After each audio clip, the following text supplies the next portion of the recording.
Video वार्ता उन्होंने दी है। उस वीडियो वार्ता में उन्होंने कहा कि उनके दल के एक सांसद हैं जिनके साथ बीजेपी के संपर्क है। उन्होंने ये भी कहा कि ये जो सांसद है ये उनको उनके जो संसदीय दल को तोड़ने की कोशिश कर रहे हैं। और उन्होंने कहा कि इसका कारण ये है कि उनके जो बेटे हैं उन्होंने टिकट मांगी थी और वो टिकट नहीं दी गई। फिर उन्होंने ये भी कहा कि ये सांसद ने केंद्र से सुरक्षा मांगी, तो अब तृणमूल में रहने का कोई मतलब नहीं है। उन्होंने ये भी कहा कि जो तृणमूल के डिसिप्लिनरी कमेटी है वो इस सांसद के खिलाफ कार्रवाई करेगी। अब हमारे जो एक्स सीएम है उन्होंने मेरा या मेरी माँ का नाम तो नहीं लिया, पर उनके जो वक्तव्य है उसमें से स्पष्ट हो गया कि वो मेरी माँ और मेरे बारे में बात कर रही है, क्योंकि मेरी माँ लोकसभा की सांसद है और सिर्फ एकमात्र उन्हीं को सेंट्रल सिक्योरिटी मिली थी। अब बात यह है कि जो ममता बनर्जी ने जिन्होंने कहा था कि मैंने या मेरी माँ ने उनसे टिकट की मांग की या हमारी अपेक्षा थी, ये पूरी तरह से गलत है, बेबुनियाद है और झूठ है। क्योंकि हमारे उनके और उनके परिवार के साथ बहुत सालों का, करीबन 40 सालों का संबंध है और मैं व्यक्तिगत तौर पर उनको बहुत सम्मान करता था। और व्यक्तिगत जो संबंध है उसको सम्मान देते हुए मैं या मेरी माँ ने कोई टिप्पणी नहीं की, हमने कोई बात नहीं की।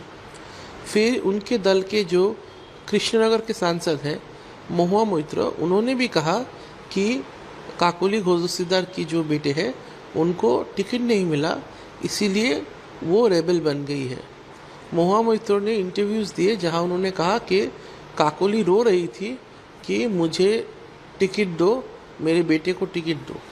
ये पूरी तरह से झूठ है, क्योंकि मैंने टिकट नहीं मांगी। दूसरी बात है कि महुआ मोइत्र को कैसे पता चला कि मैंने टिकट मांगी।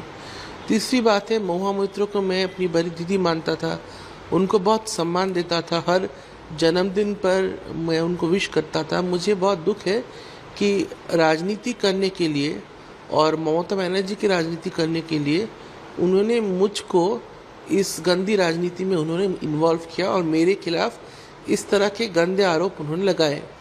शोगोतरा जो दमदम के मेंबर ऑफ पार्लियामेंट है, उन्होंने कई न्यूज़ चैनल्स में कहा कि काकोली के बेटे को टिकट नहीं मिला, इसीलिए काकोली बागी बनी। अब प्रश्न उठता है, शोगोतरा को कैसे मालूम पड़ा कि मैंने टिकट मांगी थी? उनसे 2 साल में कोई बात नहीं है हुई। शोगोतरा ने भी झूठ कहा कि मैंने टिकट मांगी थी। कल्याण बनर्जी ने एक न्यूज़ में मेरे और मेरे भाई के बारे में बहुत अनाप शनाप बातें उन्होंने की। सोनाली गुहो, वो ममता के पार्टी के पूर्वतन विधायक है, उन्होंने कहा कि मेरी माँ बहुत शराब पीती है और मेरी माँ में अपने बेटे को भी शराब पीती है। अब आपको पता है हम डॉक्टर फैमिली है, रिस्पेक्टेड फैमिली है, मिडिल क्लास लोग हैं। हम चुप थे क्योंकि हम डिसेंट होना चाहते थे, out of respect, out of sense of dignity we were keeping quiet. But अब ऐसी परिस्थिति बन गई है कि हम ना बोले तो कोई उपाय नहीं है। तो मैंने अपने लॉयर से बात की, हमारे लॉयर्स ने एक लीगल नोटिस ड्राफ्ट किया जो मैंने आपको भेज भी दिया।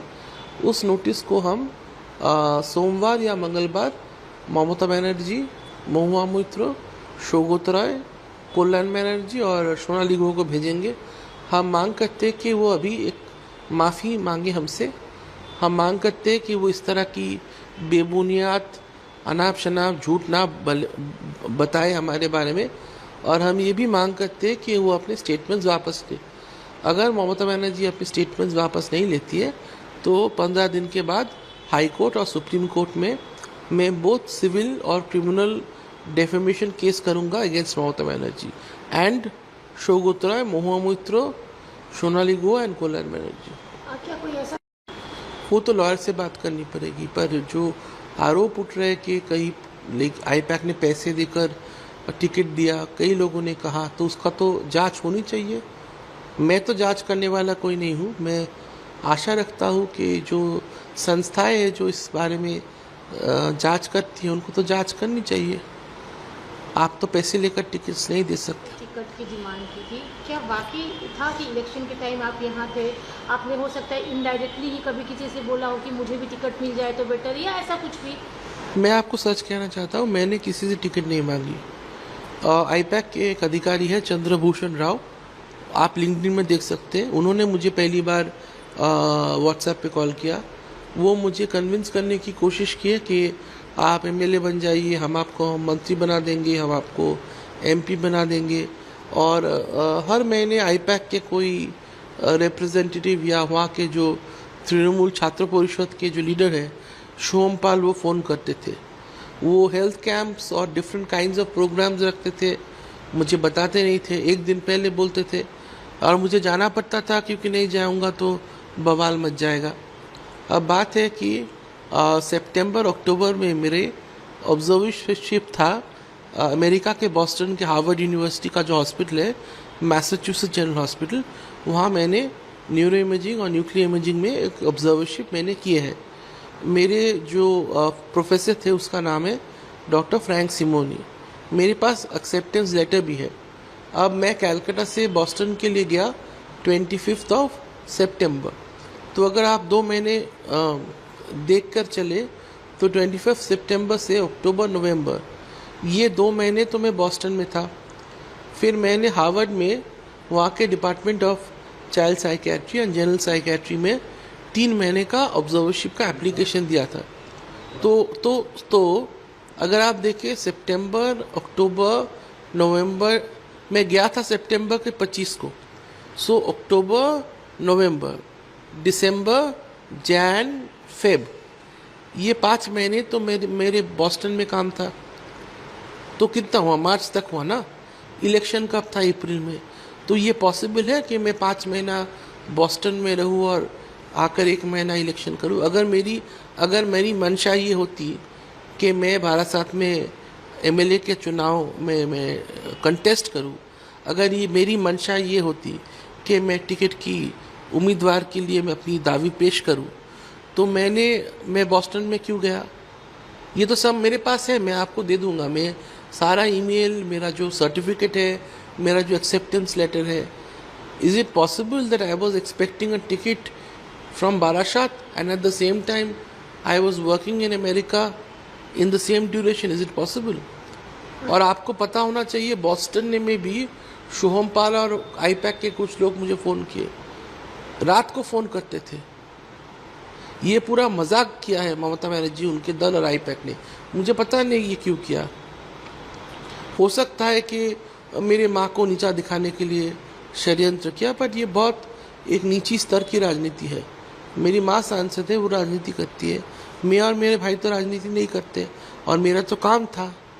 मैं तो बॉस्टन में था, मैं तो हार्वर्ड में था। ये तो पॉसिबल नहीं है। मैं गया बॉस्टन को सितंबर 25, मैं यहाँ से दुबई गया, दुबई से बॉस्टन गया। तो सितंबर, अक्टूबर, नवंबर, दिसंबर, जैन, फेब, मार्च, तो मैं चुनाव कैसे लड़ता? लास्ट मोमेंट पे आपको बताया जाता था कि आप आइए, और नहीं जाऊं तो बवाल हो जाता था। हाँ। किस तरह का बवाल हो जाता? नहीं, देखिए, मेरे एक फाउंडेशन है, तो थोड़ा बहुत हेल्थ रिलेटेड कैंप्स में करता हूँ। बारासात में नहीं, पूरे स्टेट में कभी कभार मेंटल हेल्थ कैंप्स करता हूँ। अब अगर वो कोई कैंप रख दिए है तो मुझे तो जाना ही पड़ेगा, नहीं तो लोग तोड़ फोड़ करेंगे। कौन लोग? अरे, जिनको बुलाया गया, अगर कोई मेरे नाम से कोई कैंप रखते हैं, देखिए बारासात का एक एरिया दौलतपुर है। अब एक हफ्ते से सब प्रचार करते हैं कि देखिए बैद्यनाथ गुस्तार आएंगे, हेल्थ कैंप करेंगे, दवाई मिलेगी, ट्रीटमेंट मिलेगी। तो वो कैंप हो गई। अब मुझे बताया गया फ्राइडे को कि संडे को कैंप है। अगर मैं नहीं गया तो क्या होगा? बनर्जी के खिलाफ आपने ये जो लीगल नोटिस भेजा है, इस दौरान क्या आपकी ममता बनर्जी से कभी मुलाकात या कभी बात हुई है? नहीं, हमारे व्यक्तिगत जो संबंध है उस पर मैं कुछ नहीं बोलूँगा। और अगर मैं अपने बारे में बोल सकता हूँ, मेरे माँ के बारे में बोल सकता हूँ। ये हमारे परिवार की संस्कृति नहीं है कि जो व्यक्तिगत संबंध है उस पर हम कुछ बोलें।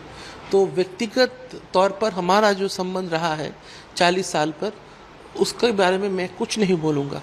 दूसरी बात, मैं अभी भी कहता हूँ कि ममता बनर्जी, उनके परिवार की तरफ मेरी काफ़ी रिस्पेक्ट है, और हमने कोशिश की कई दिनों तक, कई महीनों तक चुप रहने की। पर क्योंकि उनके तरफ से ये सब बेबुनियाद आरोप लगाए जा रहे थे तो मुझे लगा कि जवाब तो देना चाहिए। अब बात है कि ममता बनर्जी ने मेरी शादी के समय मेरे पत्नी को उन्होंने एक सोने की हार दी थी, वो हम वापस दे देंगे। और दुर्गा पूजा के समय वो मुझे कुर्ता पजामा देती है, शायद उन्होंने मुझे 5 कुर्ता पजामा दिए हैं, मैं वो वापस दे दूंगा उनको। हमें उनसे कुछ नहीं चाहिए, उन्होंने हमारे साथ जो किया है हमें उनसे कुछ नहीं चाहिए।